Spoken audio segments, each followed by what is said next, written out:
Some of them are pretty easy. Oh, yeah.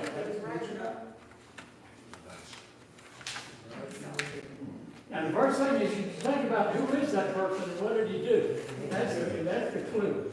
You say, who is he, or her in this case? The prophets are a little harder. They would have said it.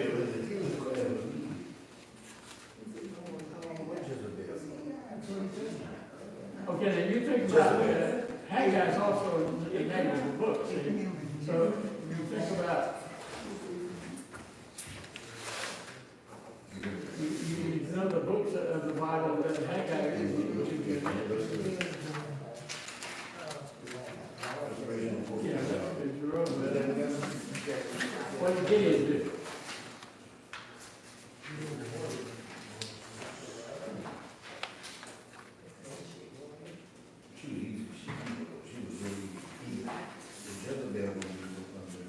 Oh, you got it, look at Abraham.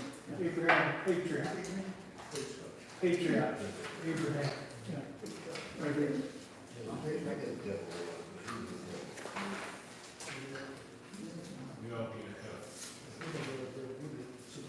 And Ruth, yeah, now Ruth's kind of hard. Which one is it? Jezebel. Jezebel. Well, Ruth, if you read the first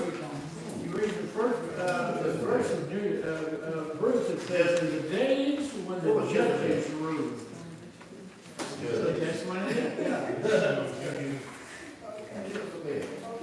Now Haggai, remember Haggai was the one who preached that people ought to restore the temple. They had started building the temple and then they quit. Right. And Zerubbabel is, yeah. And Elijah was the prophet who opposed the prophets of Baal on Mount Carmel and called down fire from heaven. And it was during the period when Ahab and Jezebel were the king and queen. And that was during the phase when the two kingdoms were settled.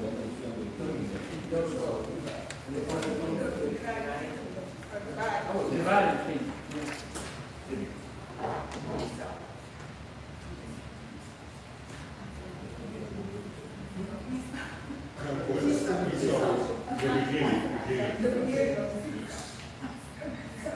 And Gideon was the judge who defeated the Midianites. And Rehoboam was the first king, was the last king before the king divided. He was Solomon's son.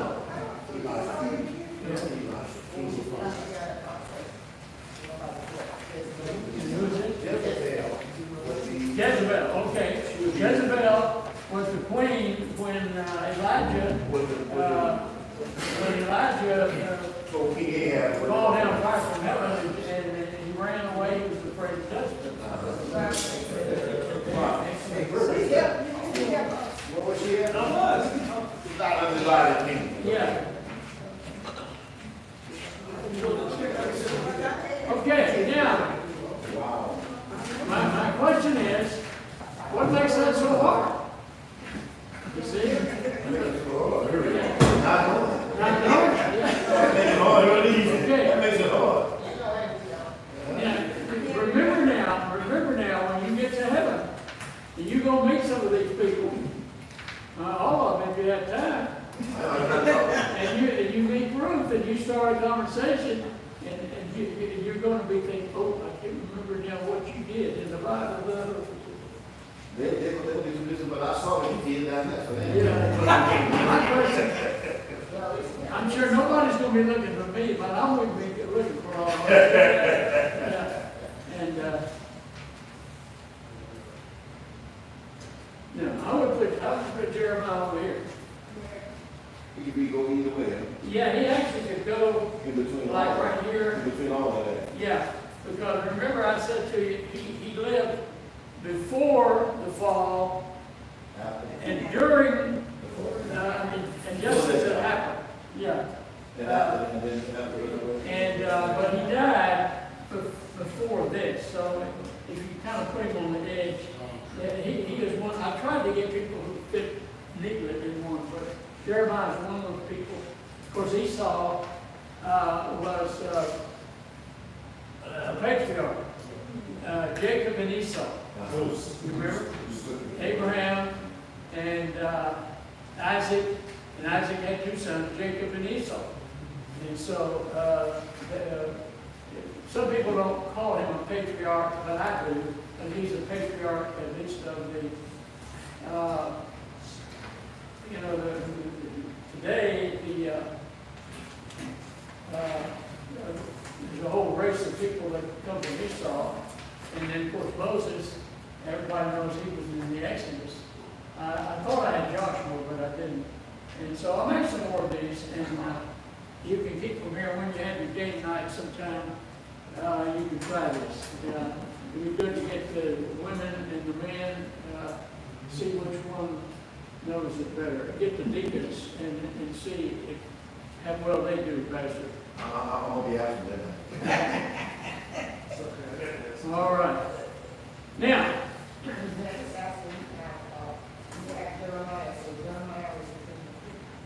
yeah, Jeremiah was when Judah was alone, and he foretold the destruction of Jerusalem, and when Nebuchadnezzar captured the city, he sent his general to him and said, Jeremiah, Nebuchadnezzar admires you, and he wants to take you to Babylon and let you live in his palace and have a place of honor, will take care of you because you've been such a patriot. He said, no, they're my people, I want to stay here. And then he wrote the book of Lamentations. So that was when the city was already destroyed. So you can kind of put him at the edge. But he lived through much of that period. He lived, almost 70 years, or maybe 80. And then Daniel, of course, was in the first group of people who were carried to captivity in 605. We could put Ezekiel here as well. And then Zerubbabel was a prince. If all this hadn't happened, he would have become a king. But he was a prince, and he led one of the first groups that went from Jerusalem back. He went from Babylon back to Jerusalem.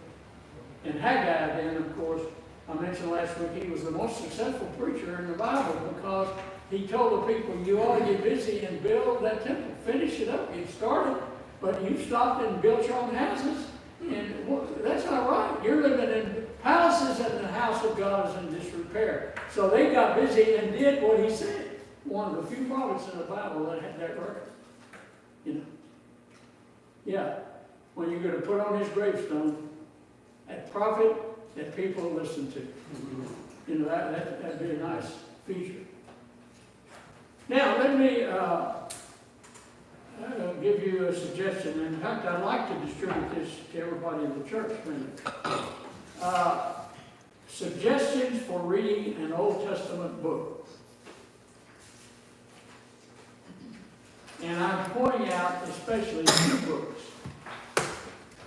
And so I'm suggesting that you consider the book of Ruth and the book of Esther to discover examples of how easy, how enjoyable, and how profitable, how worthwhile parts of the Old Testament can actually be.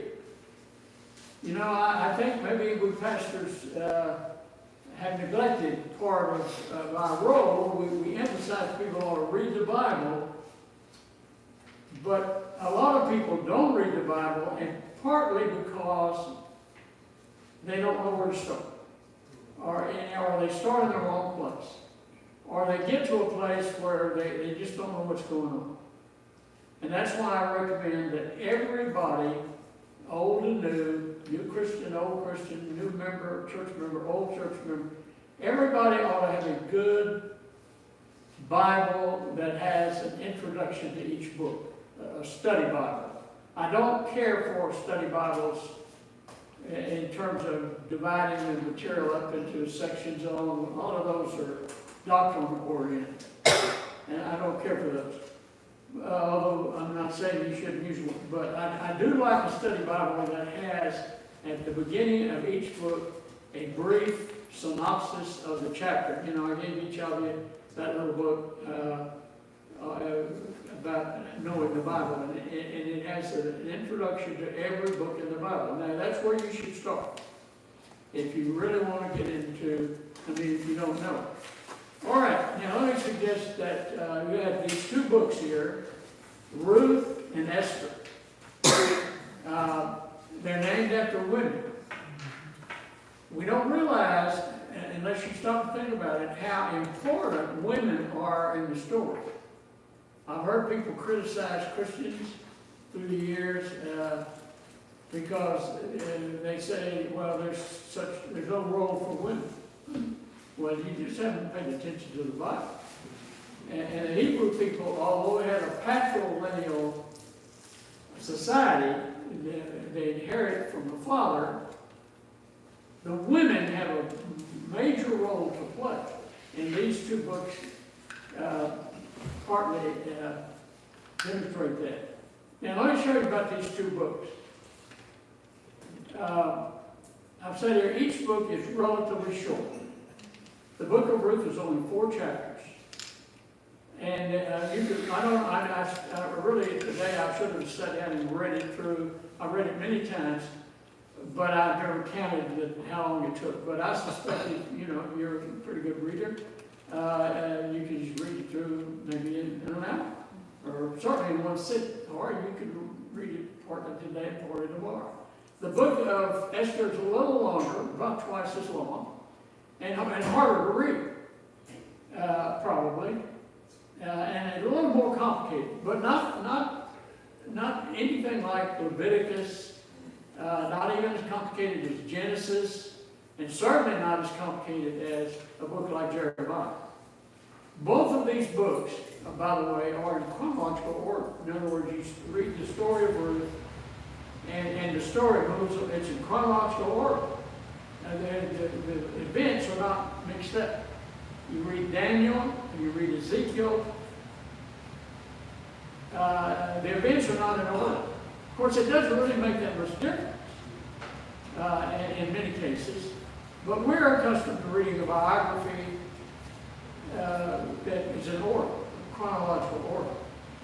And part of the real problem we have with books like Daniel and Ezekiel and Jeremiah, it comes out of the fact that the chronology is mixed up. Now, I could explain it if I had time, but that's beside the point. And the second thing here is that each book is included in the classification that we call historical books. We have the 5 books of law, Genesis, Exodus, Leviticus, Numbers, and Deuteronomy. Then you have Joshua, Judges, Ruth, 1st and 2nd Samuel, 1st and 2nd Kings, 1st and 2nd Chronicles, Ezra, Nehemiah, and Esther. Now, none of those is a prophet. Each of those books is an historical book. What does that mean? It means it reads like a story. It's in a way of a report. And the advantage, I've already indicated, in both cases is that the story has a beginning, has a plot that is very plain, and then it has an ending. You see. Now, the big difference is that they're way apart. Ruth is right here, the book of Ruth, and this is the person of Ruth, of course. Ruth is way back in the period of the Judges. So you have all the kings, and all the prophets, and then you have people carried into exile, and then you have the restoration. And during that, after the restoration, or during the restoration, the very last part of the Bible, you have this story of Esther. Esther is within 100 years of the end of the Bible. We don't think about that. Now, another thing, in both of these books, you have no king, a Hebrew king. There's no mention of a king at all in Ruth. Of course, when you get to Esther, the main idea is that she becomes the queen. You know that story. But the husband is a Persian king, not a Hebrew king. You know, there are no more Hebrew kings after the fall of Jerusalem in 720 and 587, 86, right here. There are no more kings up to the present day. Of course, in the New Testament, you have King Herod. But Herod was not a true, he's not in the same tradition as the Old Testament. First of all, he's not all Jewish. But he was appointed by the Roman government, by the Roman emperor, I don't remember which one, to be king of the Jews, to satisfy the Jewish desire to have some political recognition. He simply was a figurehead. He had no political power really except over some of the religious and social affairs of the Jews. But it's very unusual. I don't know any other example in history that compares with King Herod. And of course, he didn't have anybody to succeed him because the Jewish nation was essentially destroyed not long after his lifetime. The only thing he really accomplished was he did build the third temple, which we find in the New Testament.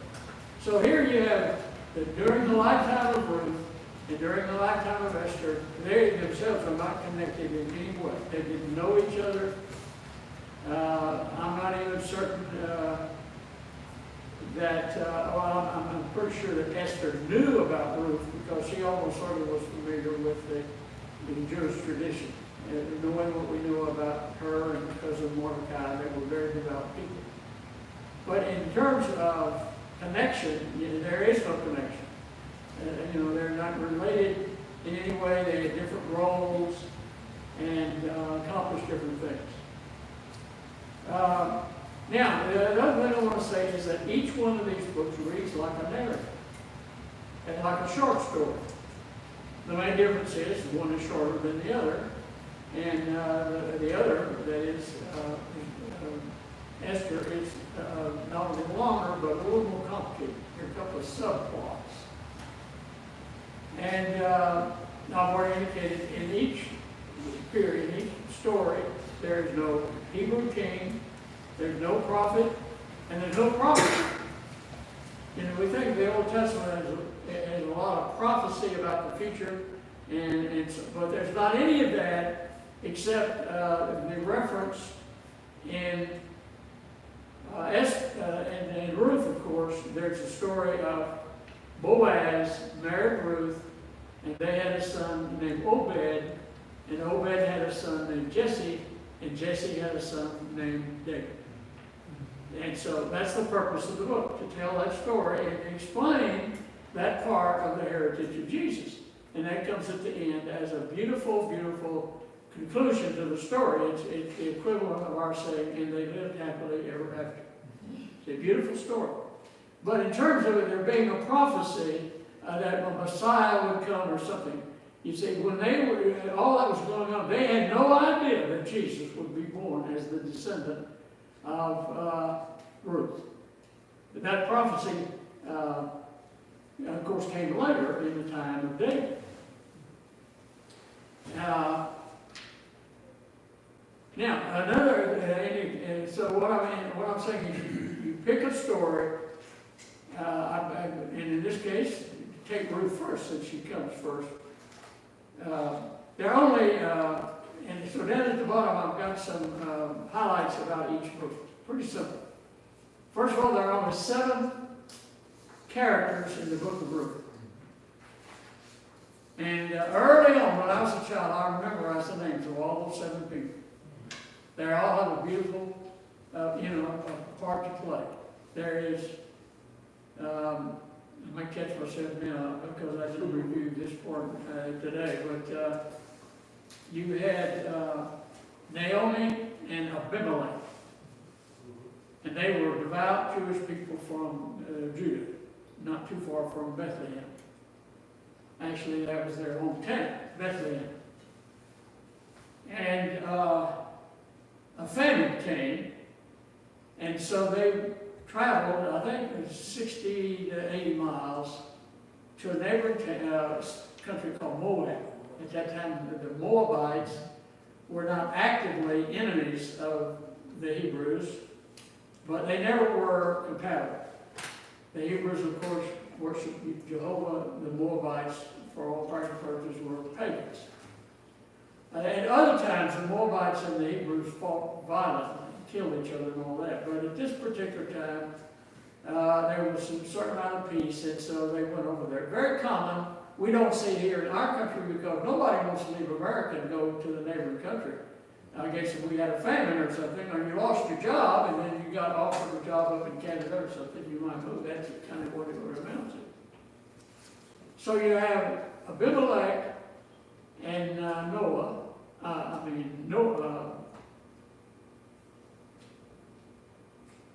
Naomi, and their 2 sons. And then their 2 sons married Moabite women. One was named Orpah, and one was named Ruth. That's all we know of it. By the way, you know Oprah Winfrey? Mm-hmm. When she was born, her mother named her Orpah, after that woman in the Bible.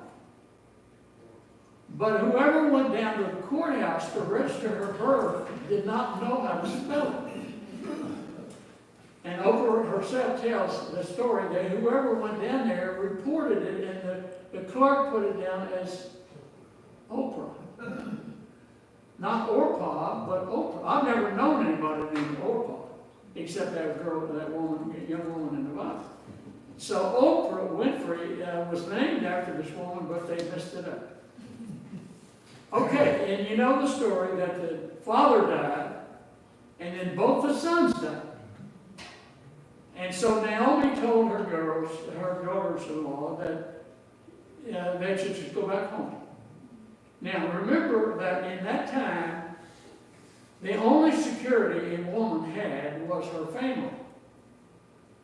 And here is a foreigner in Moab, no husband, no sons, and her daughters-in-law had no social standing.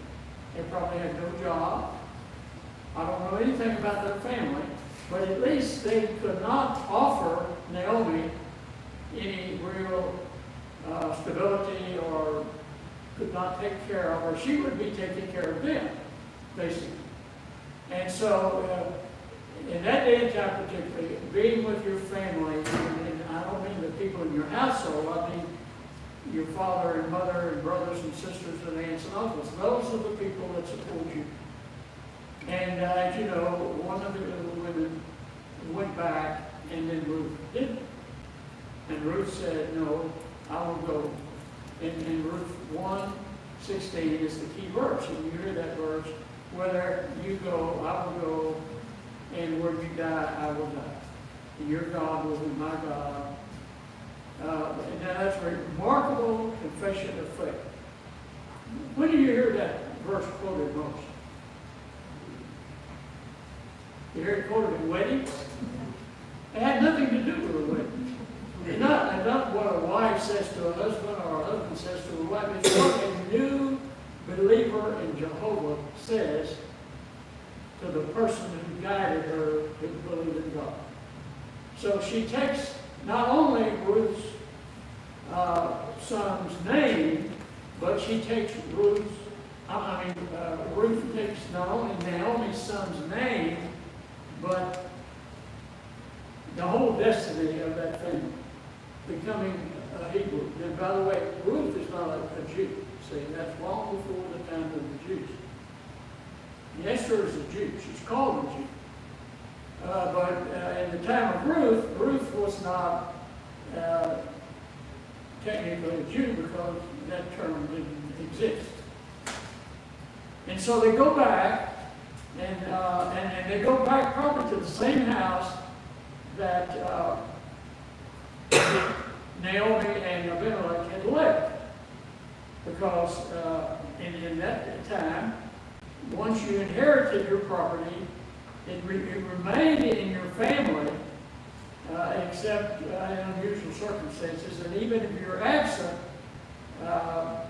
you still own that land. And you see that story, by the way, in Jeremiah, too, because Jeremiah bought a piece of land that he inherited from a relative, and that was a part of the story.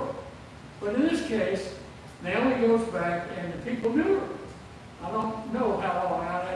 I'm sure you could figure it out. I don't know. The Bible says. I don't think it says how long.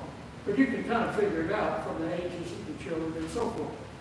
And I'm sure there's some commentaries that tell you the approximate time. So it was not so long that people had forgotten Naomi. And you remember they called her Naomi, which means pleasant. And she said, no, don't call me that. I'm not the same woman that left. I went away as successful, happily married woman with 2 fine sons, and I'll come back. No husband, no sons, and a daughter-in-law that I could care for. I had an auntie named Ruth, and she named her daughter Naomi. She said, what? So I had an auntie named Ruth, and she named her daughter Naomi. Yeah, well, that's great, yeah. I've known people with both names, you know. But here's one of the ironic things that people sometimes miss. In the hometown of Naomi and Abimelech was Bethlehem. And Bethlehem comes from 2 Hebrew words that means the house of bread. Beth is the word for house. If you say Bethel, you see churches, Bethel. Beth-el means the house of God. You know, when Jacob was running away early on in the book of Genesis, and he got to that place, and God appeared to him, and he wrestled with the angel, and then he named that place Bethel. And then he wandered around for years, and he had children, and I went through all this, and then he told his family he was going back to Bethel, back to where we met God. I preached on that when I was a young man. And I think a true story and a wonderful application. So Bethel, the house of God, Bethlehem, and lechem is the Hebrew word for bread. And it is an irony that the very place is named the house of bread, there wasn't any bread. There was a famine. So they had to leave, see. And part of the story of Ruth, I think, is the implication that God provides for His people. I just went in one day unannounced to one of my African churches, and he heard one of my young pastors preach, and he preached on Ruth. And along the way, he made the point on Yummy Betcha, God will provide, you know. And that was the way he interpreted the story of Ruth. Well, you know, the Ruth came back, and that was the period of the grain harvest. I'm not sure exactly, barley harvest, I think it was. And so Ruth, you know, wondered what she could do. And Naomi said, oh, we've come back at the right time.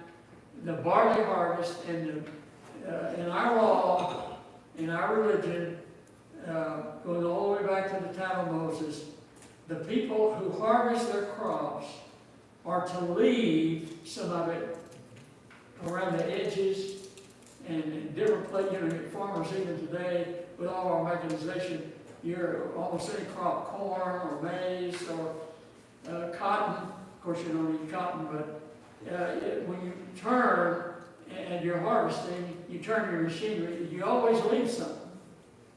Well, the Hebrew people were required to leave that. And the poor people could come and glean it. You see? It was the first poverty program in history. God had provision for the poor people. And I've seen Africans do that. After people harvest things, not cocoa. Cocoa in Ghana is the most expensive crop, and nobody can get your cocoa but you. But in your vegetable crops, I've seen farmers that would let poor people come and work around the edges or harvest the yams or the cassava that was not picked up the first time, see? So that was part of the tradition of the Hebrew people at that time, and Ruth had to learn that from Naomi.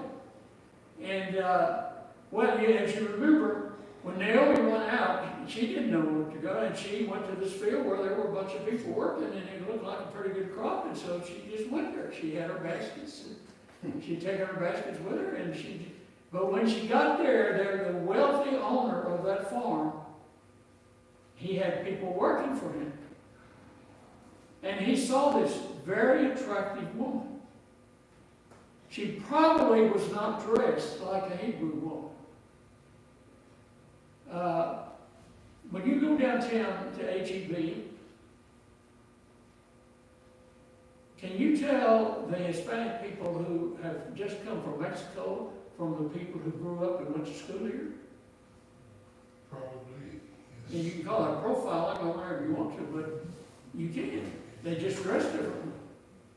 And of course, if they can't speak any English, you pretty well figured out they didn't go to school 10 years in the Bronx. Well, in Africa, we had the same thing. I could go to a market in Africa, and I just loved to try to figure out what tribe those people were from. I didn't know all of them, but 55 tribes in Ghana. But I could tell a Nigerian from Ghana. I could tell a person from Ashanti from a person in the north, from the north. And by the way they dress a lot of the time, and also I could listen to them by the way they talk. Well, that was the same thing with Ruth. She's attractive, but it's not a Hebrew. And so Boaz, the owner of the field, he called one of his workers and he said, "Who is that attractive woman over there?" "Oh," she said. He said, "That is the daughter-in-law of Naomi." "Oh, I know Naomi because her husband was one of my relatives." And he said, "I tell you what," he said, "first of all, you men, I don't want any messing around. You take care of that girl. She's a stranger." That was the first one consideration. But the other is that Boaz was a gentleman. And he didn't want any kind of hoi polloi going on. Hanky-panky, I guess is the word. I don't know how to say that in Hebrew. Because I don't do it in Hebrew or in English either. But anyway, and he said, besides that, when you're harvesting and she's nearby, don't worry about being too thorough. Just drop a little extra on the ground. Well, Ruth didn't know what was going on. And so she had her basket and she filled up that basket just because she could hardly carry it.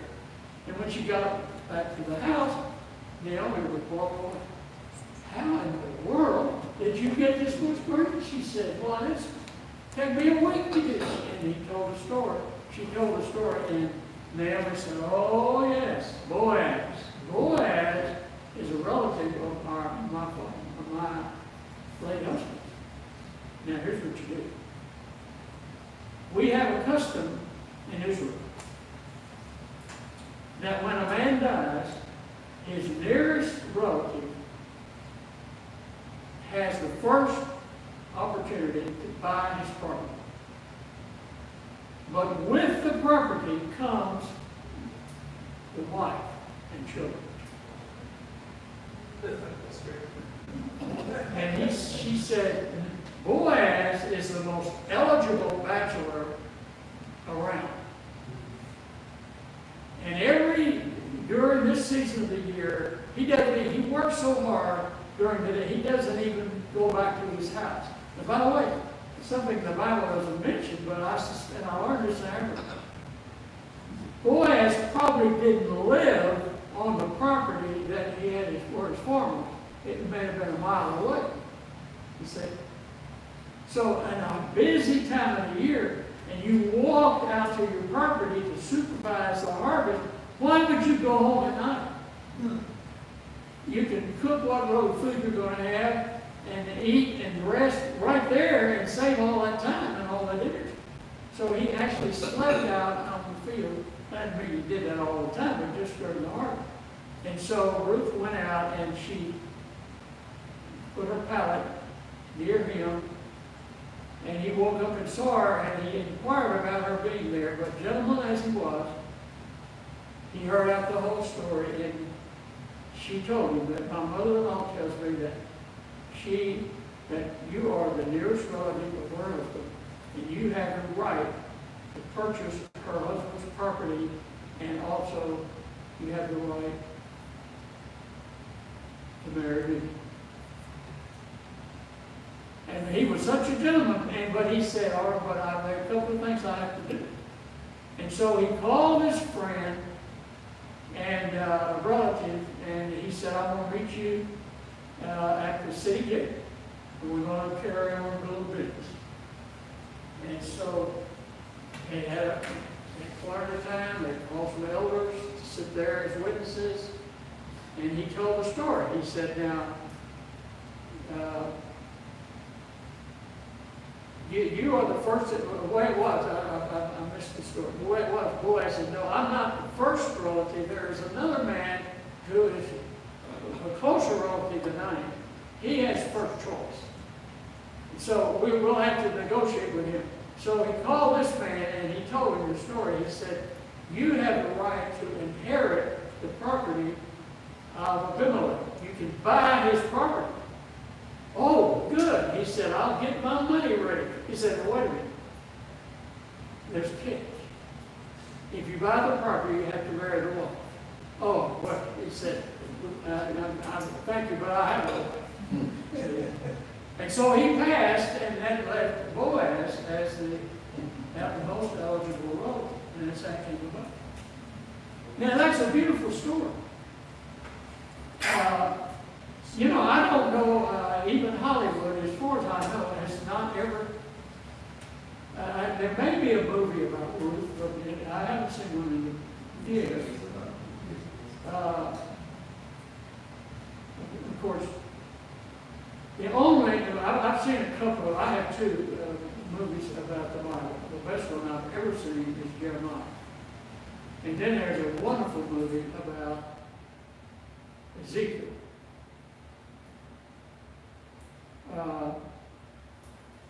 No, Daniel, about Daniel.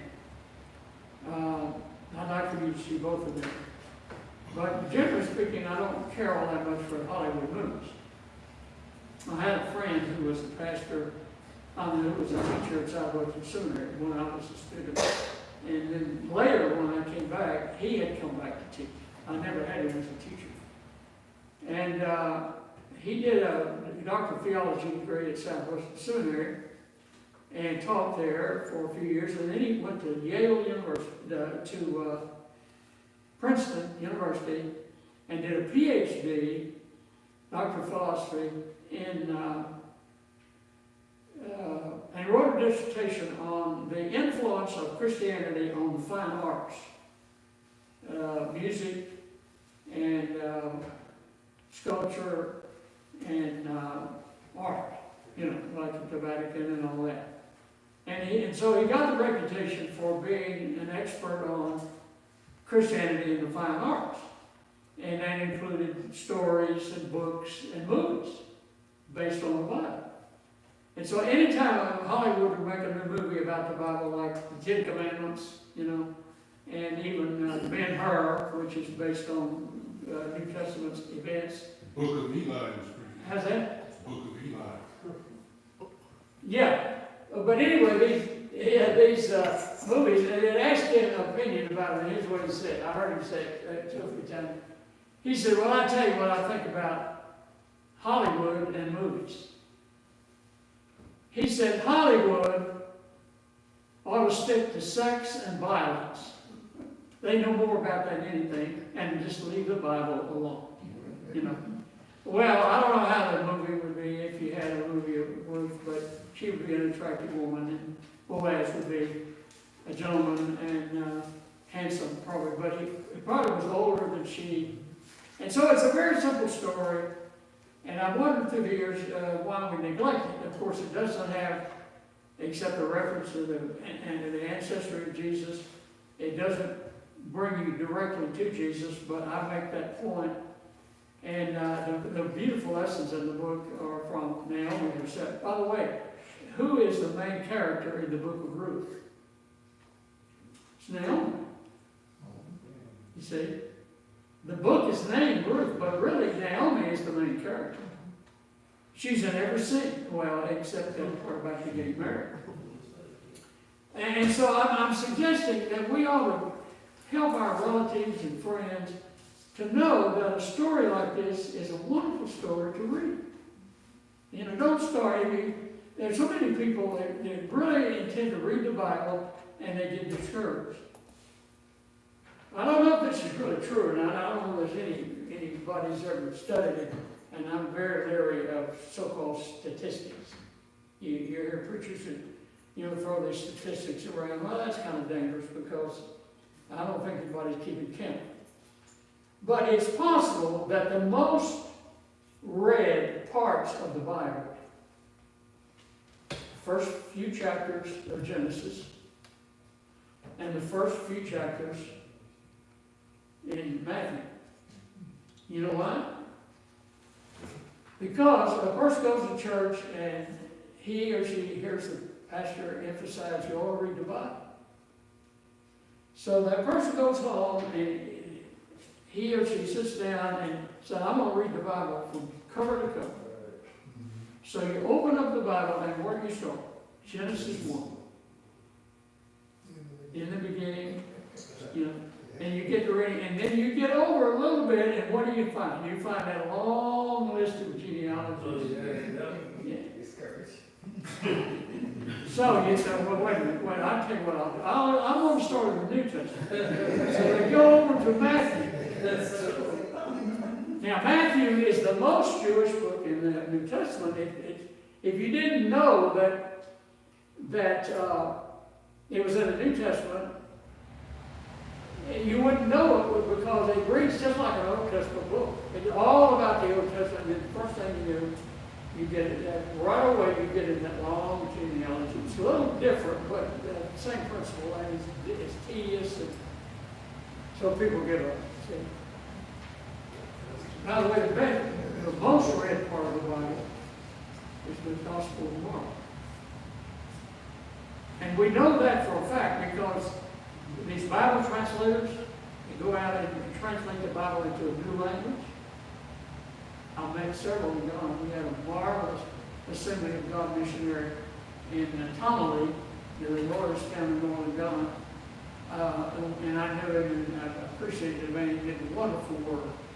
And he was a Bible translator. And he had translated the Gospel of Mark. And the reason they start with the Gospel of Mark is because it's short, it's simple, has no long discourses, teaching passages like the Sermon on the Mount. And it has very little, it has figurative speech, of course, but it's very straightforward. And it's a book of action. 16 chapters and 19 times Mark says straightway. So it's a book written for Gentiles, unreligious people, non-religious people. And it's fairly simple, has almost fewer problems in interpretation and therefore translation than you have in any other New Testament material. And so Mark is, a lot of people have the Gospel of Mark when they don't have any form of the Bible. So if you're going to read the Bible to start, Genesis 1 may not be the best place. Even Matthew may not be the best place. But anybody can benefit from reading Ruth. Now, when you get to Esther, there are many things in the story that I've already pointed out. And by the way, one of the sub-purposes of the book of Ruth is to demonstrate that God includes Gentiles in those he loves. See, it's a missionary book in a way. And by the way, have you ever stopped to think that Jesus was not full-blood Jew? Now, if your theology requires you to think about the Jewish people as having a pure line to God, you need to go back and read the story. Boaz himself may have been only partially Hebrew. We know that Ruth was a Gentile. So their son could not be more than half Hebrew.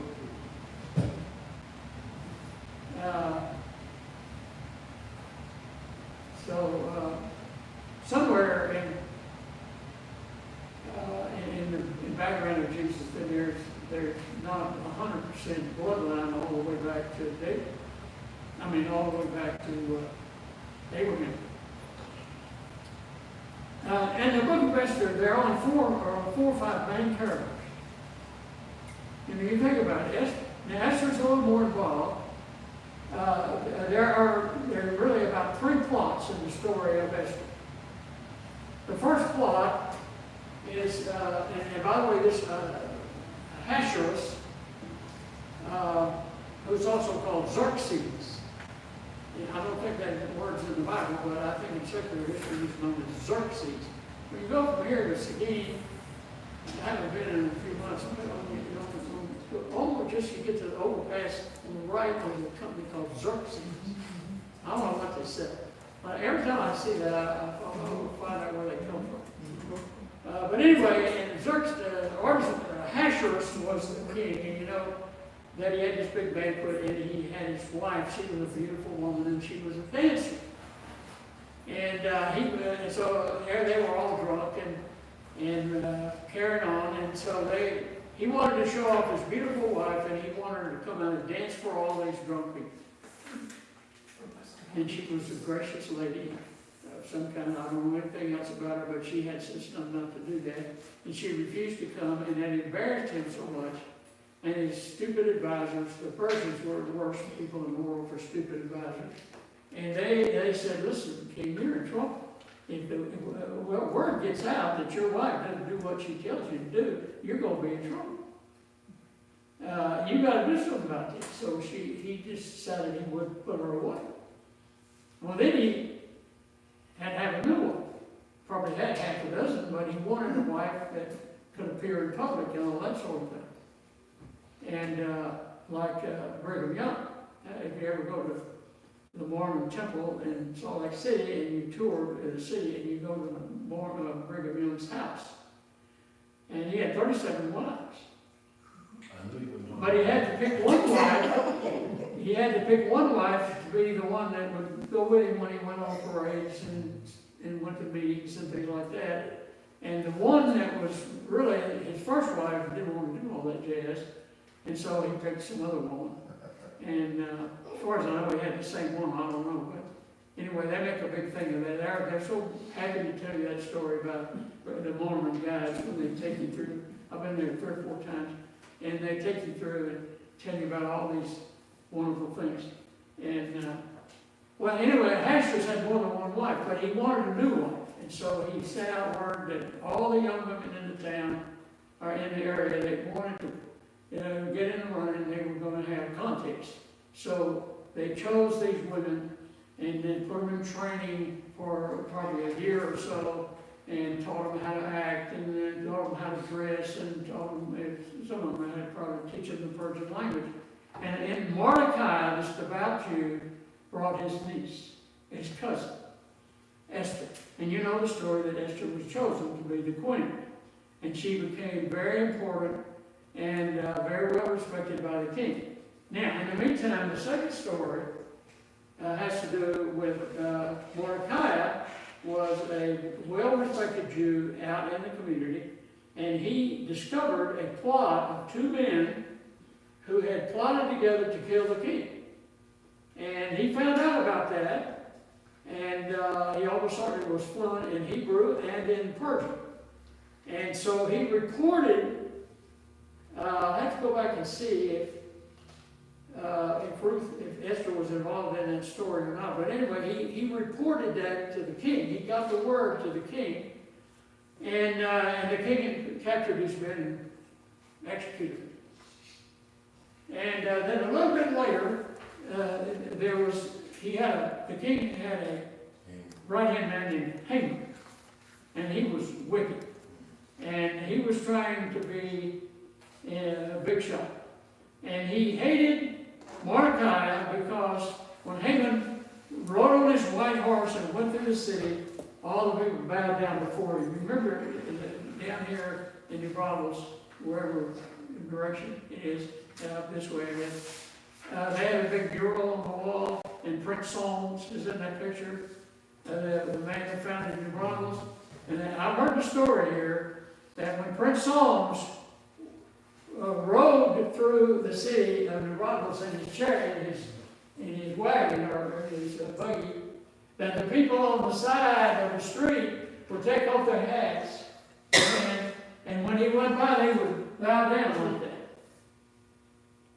And there was a man in the town, I don't know if he's German or not, but a man in the town, and when Prince Solms went by, he didn't take off his hat and he didn't bow down. And he claimed that he was a free, independent Texan and that he didn't bow down either. Well, that reminds me of Mordecai. He did not bow down to anyone but to his God. And so Haman just couldn't get over it. Well, in the meantime, one night the king couldn't sleep. And so he didn't have television. He couldn't read, he didn't want to read. But he had one of his servants come and read to him out of the annals of the government. That'd be pretty dull reading. When I was a young pastor, one of my members said to me one time, his name was Green. He said, Brother Smith, he said, he couldn't hear well, so he always spoke with Lovelady. His name was Lovelady. He said, Brother Smith, do you have any recordings of your sermons? That was before the days of tape recorders, but they had a wire recorder. I said, no, I don't. I don't have any recording. He said, well, I sure would like to have one because, sometimes I can't sleep and if I had a recording of your sermon, I'll play this recording and I'd go right to sleep. So that's what I understand.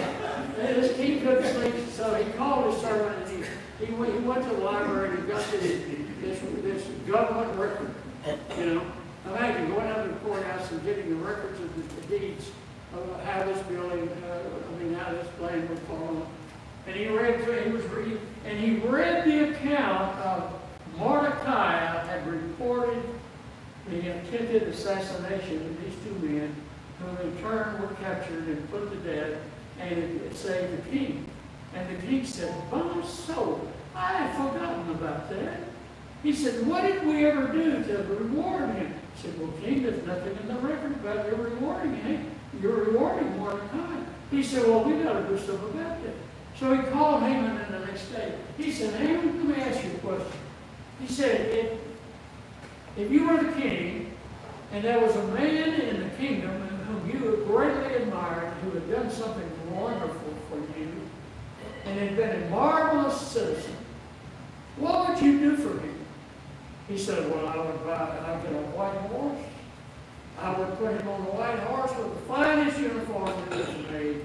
And I would send a contingent of soldiers to accompany him and let him ride through the streets of the city and have everybody come and applaud and give honor to this man who must be a marvelous man. He said, that's a great idea. I want you to do that for Mordecai. Haman got so angry and so well, then the other part of the plot is that Haman persuaded the king to make a decree that on a certain day, I don't know how, I'd have to go back and search out how long it waited, like 3 months or whatever, but certain day out here in the future, that all of the Persian citizens could arm themselves and kill people who were Jewish. You see? Now, the king didn't have any idea the implications. He thought that was some little group of terrorists out there that they were dealing with, and it was going to be over with, and nobody would notice. But he was talking about thousands of people. And so, sure enough, he passed that rule.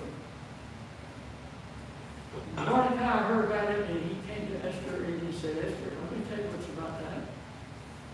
If we don't do something about this, all of our people are going to be slaughtered. Who knows but that you're come to the kingdom for such a time as this. See, that's the key verse of the book. Esther. And Esther then went to the king, you know that story, and he got that in reverse. And but I say, and he didn't get it reversed, because remember they were in that idea of the law of the Medes and the Persians. They couldn't undo the first law, but they could pass another law, and the other law you could have, like in Texas, you could have open carry. In other words, the Jewish people could arm themselves with swords and all kinds of weapons. And so they rose up in opposition to these people who tried to kill them, and that put down that put it all down and saved the Jews. And so they decreed that on a certain day they would have a feast. And the feast was called Purim, P-U-R-I-M. And the Jews still celebrate that today, and this past year was in March. 23rd to 24th of March, just recently. And it's the Feast of Purim. And they get that name because when Haman passed that and got that law passed, in order to determine the date when they were going to carry out this massacre, they believed in something like astrology. And they believed in trying to divine the future and all that. And they had all kinds of rituals to do that. And one way they did it was to roll dice. Another way was to draw straws. They call it drawing lots. And they draw lots, and they determine the date. Now, the Persian word for lots, translated into English and Hebrew, is Purim. And so that's where the Jews got the name for the feast. Not a Jewish word, it's a Persian word. And so there was Esther. Now here's the concluding thing. Esther was the queen, and Ahasuerus or Xerxes was her husband. Xerxes had a son named Artaxerxes. Arta means son of. We have names like O'Malley and MacBride. O means son. Mac means son. MacBride, O'Malley, and so forth. Well, Artaxerxes means the son of Xerxes. So here's Esther. She's the queen. I'm not exactly sure when she died, but I'm not sure when Artaxerxes died. I could find out Artaxerxes' date. But his son became king, and he had a man working for him as a chief of staff by the name of Nehemiah. And you know that story. So Nehemiah must have known Esther. After all, his boss was the son of Esther's husband, and therefore the stepson of Esther. And Nehemiah and Esther and her cousin Mordecai were the most devout Jews in that period. So there may have been a connection. We don't have that in the Bible. We don't know. And so that's one thing I want to ask when I get there. Folks, God gave us the Bible to read. And all Scripture is given by inspiration of God, that the person of God may be fully grown. All Scripture is given by inspiration of God for doctrine, for reproof, for correction, for instruction in righteousness, that the person of God may be mature, thoroughly equipped for all good things. We're to read it, we're to understand it, Let's pray. Thank you, Lord, for every blessing, and especially at this point for the blessing of your word. Let it be a lamp unto our feet and a light unto our path. Bless this church as it worships, as it serves, ministers, as we anticipate Sunday and the day of worship and proclamation. Give us a sense of your presence and blessing, and help us, each one, to be a blessing to those around us. We ask in Jesus' name. Amen. Amen. Amen.